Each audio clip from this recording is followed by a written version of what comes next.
We will need the legislature in January to appropriate more funding because we're out of funding for the right-of-way initiative right now. The state has already thrown more than $140 million at this program. Inslee wants lawmakers to get even more. You can't do this with $0. This cannot be done at zero cost. We need people to do the construction. We need people to do the outreach. We need law enforcement to be able to help. We need drug treatment to get these people off of the scourge of fentanyl. This is Plausibly Live. Look, the only reason I do YouTube videos in the first place is because I paid way too much money to a consultant some years ago when I had this weird fantasy about getting rich doing this. It was stupid. And if you were to ask me as a potential podcaster, how much money am I going to make? I'm going to tell you, not a lot. Not enough to keep you from having to go back to work, I can tell you that. At any rate, I paid this consultant a good deal of money who told me video is the thing. Video podcasts are the thing. They're not. They never will be. But spent a lot of money on it. Spent money getting the infrastructure to do it. And so I feel like I'm kind of stuck. It's like buying NFL Sunday Ticket. You know, they advertise it as your home team. You want to buy your home team so you can watch your home team. But the problem is you pay so much money for it that you feel like you have to watch the pointless games that you don't want to watch. You wouldn't watch anyway. But you paid so much money for it, you feel like you have to, and it's kind of the way I feel with this. YouTube is the first burr under my saddle today. YouTube removed one of my videos this week. A video that was weeks old, by the way. It wasn't something that I did this week. It was something that I did well over a month ago. They decided, sent me an email that it was, quote unquote, medical misinformation. And what was this medical misinformation? It was a question as to whether or not both sides, left and right, are using mask mandates, again, as political talking points.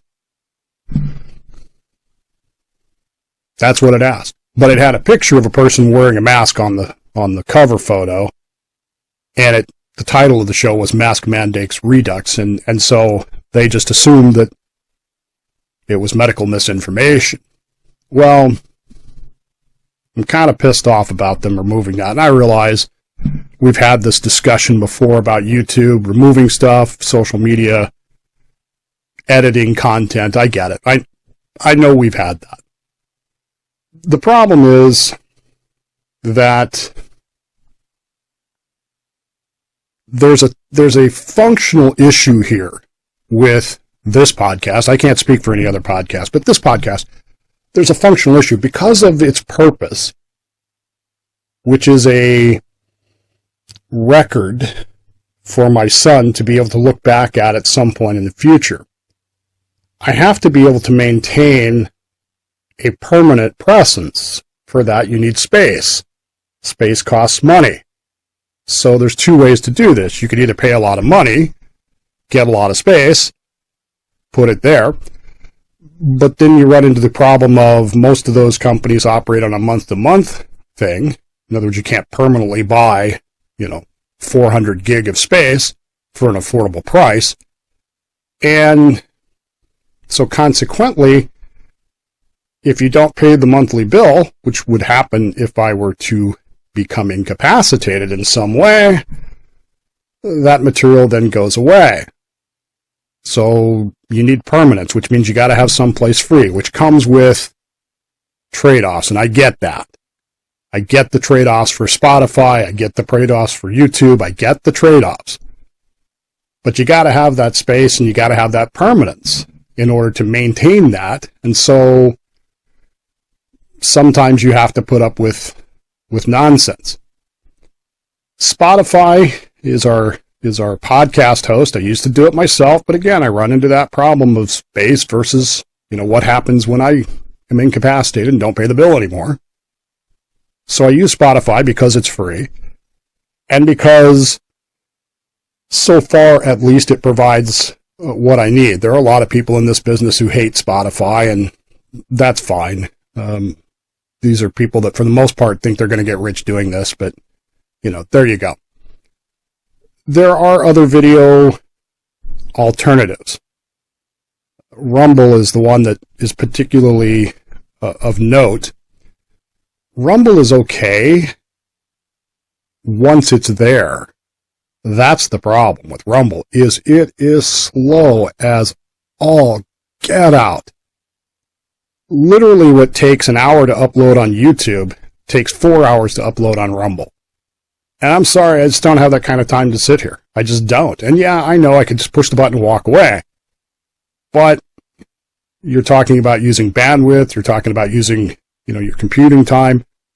If I have other things to do, fine, but there's trade-offs to everything, folks. There's trade-offs to the whole thing. So I don't really know what the answer is. Going forward, we'll still be on YouTube.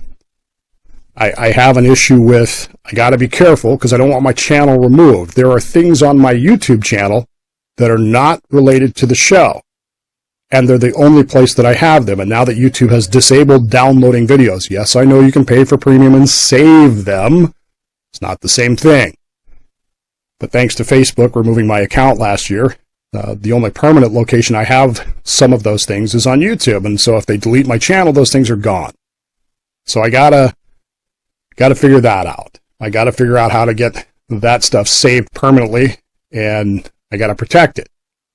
So for now, I'll still have a YouTube channel. This podcast will still be available on YouTube. However, if you're watching on YouTube, you will notice a couple of things. Number one, instead of having a cover photo on a cover graphic on every episode, the cover graphic will not change. That's one of the things I do. It's something I'm obsessed with, and frankly, I spent money on software to do all that stuff. I'm learning AI art. I'm learning those things, and so I want to use them.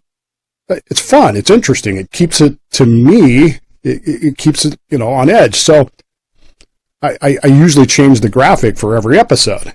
Well, I'm not going to do that on YouTube anymore.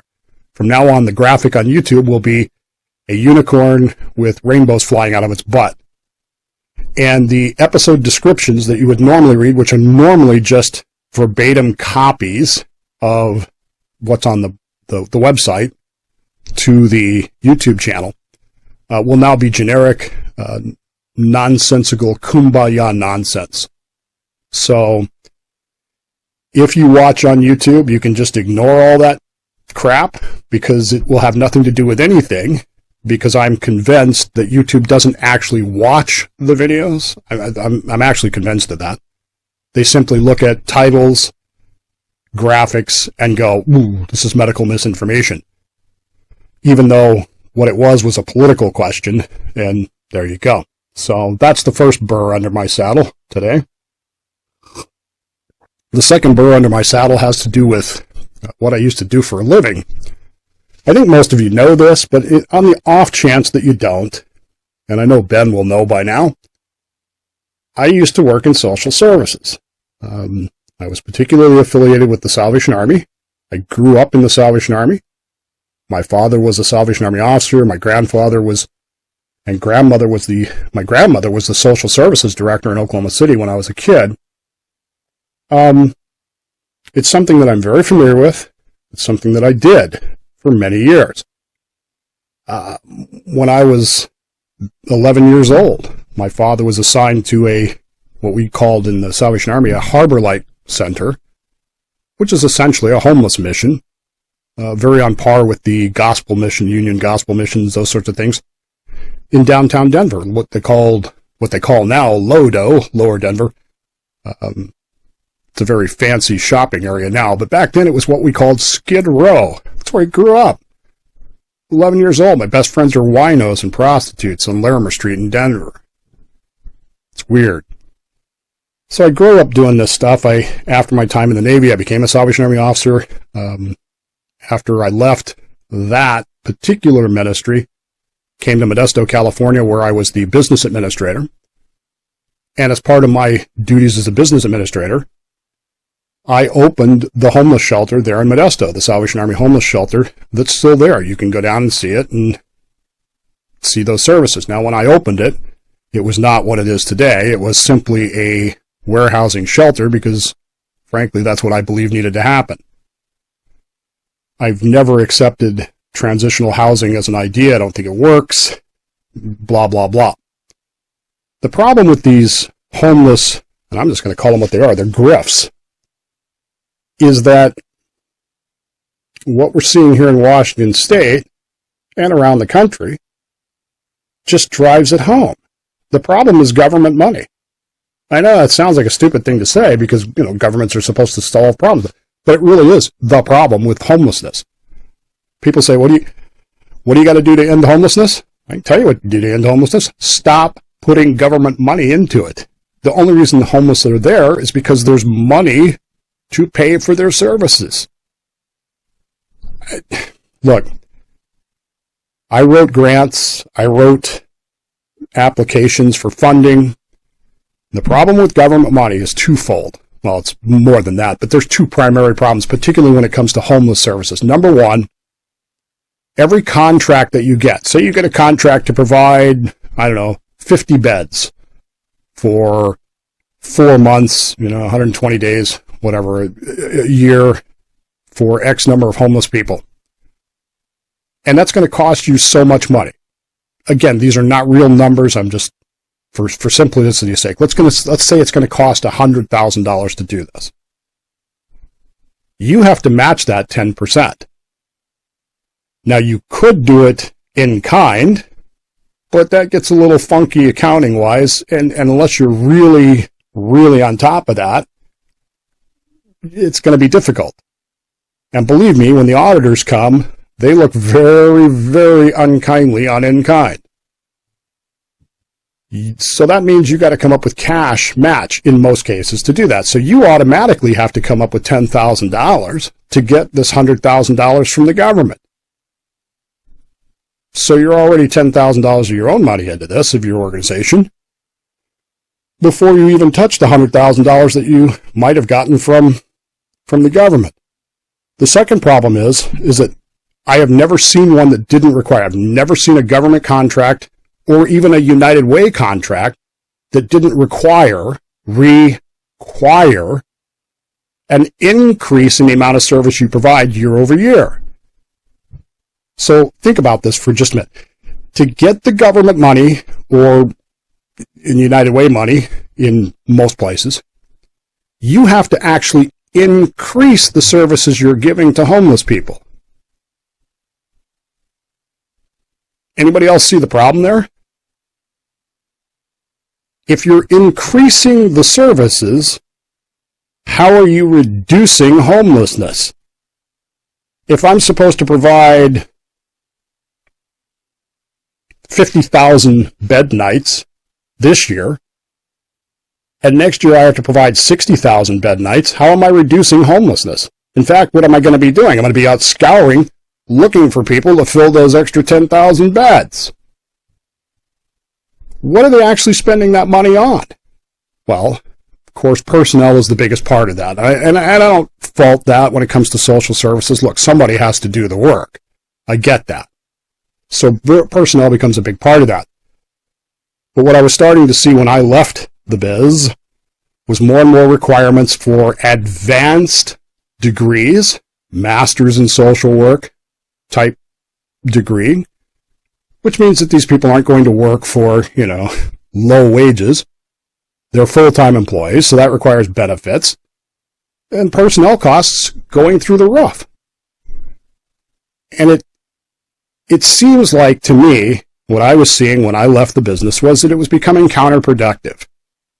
We want to do more and more rather than less and less, or maintaining what we were doing because it was working.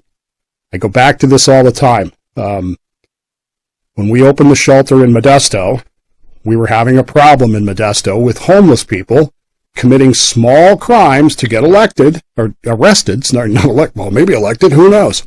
We had one run. They were committing crimes to get arrested on particularly cold nights, so that they could get thrown in jail where they would have a cot and food. We opened the shelter, and by the way, Chief Mike Harden, who was the assistant chief and I at the time, he and I sat down with their accountants, and we ran through how much does it cost to arrest and house a person for one night. And in that era, which was, 2000-ish? Somewhere in there, 2003, 2002, somewhere in that era, it was roughly $1,400 a night to arrest a homeless person, put him in jail, feed him, to do all the processing, pay all the stuff, everything. $1,400. We could house that person for about $39.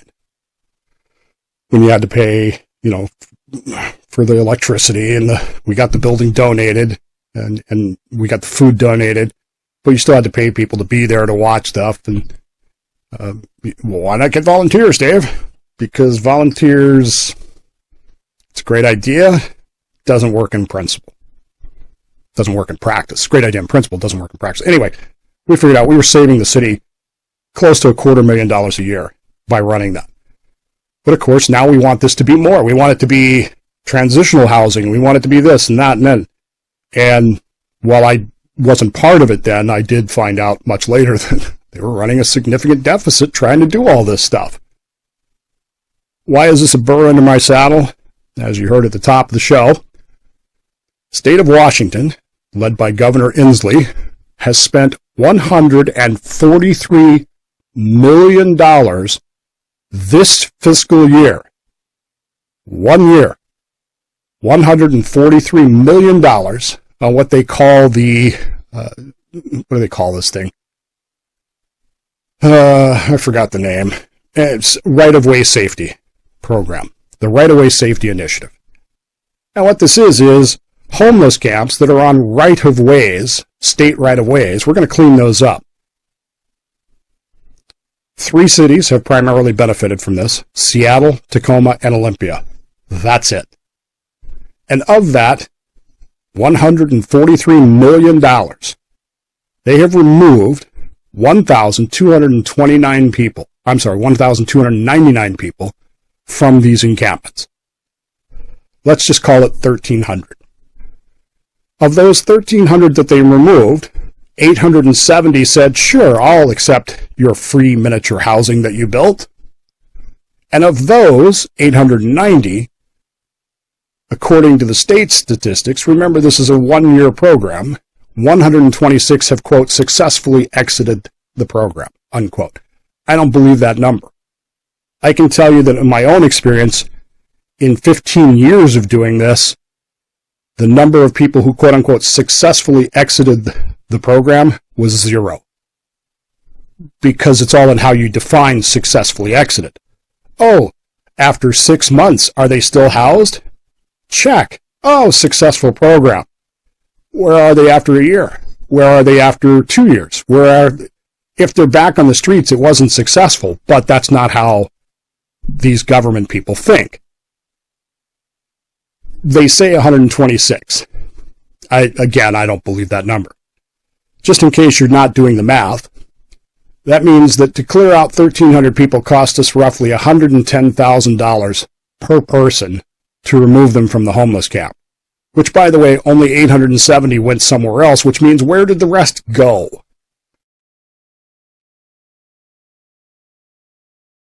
That's a question, isn't it? If you run the math further, you find that for each one of those 870 that quote-unquote accepted housing, that was $164,000.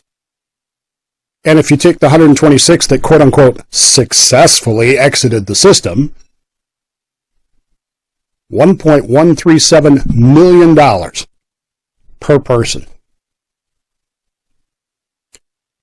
Why does this bother me? It bothers me because I know how the government works. I know how these programs grift into social service agencies. And I'm not saying that all of them are bad agencies. That's not what I'm saying at all. What I'm saying is they are forced by government requirements to not solve the problem. All this money you hear spent on homeless issues is not about solving homelessness at all. It's about employing people who perpetuate the system. And by doing so, continue to make more and more money, tax dollars, which of course don't come from the government, so they're not government employees, Dave. It's not the government doing it. We're just... Anyway, long story short, the governor wants more money this year. He doesn't want just a measly $143 million this year. He wants more than that this year because we didn't solve the problem. See, if we solved the problem or reduced the problem, we'd need less money. Right? We would provide less services because there would be, quote unquote, less homelessness. But instead what we find is the more money government pours into this grift of homeless services, the more homeless we have.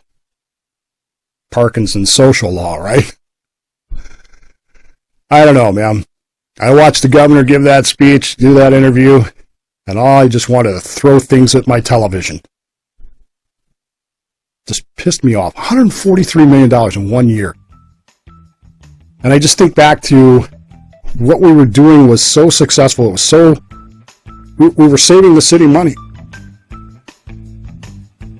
And what we found is by expanding, by getting bigger, we didn't save the city any more money. We just did more work for more money. We got more money and we had to come up with more cash match. At the end of the day, that's all of these homeless services organizations are doing. I know they wouldn't like to hear that, but they all know it's true. They all know that's what this does. And at the end of the day, it's just another burr under my saddle. Now I gotta go do this YouTube video, which won't look like this one does, but, you know, what are you gonna do? See you next time.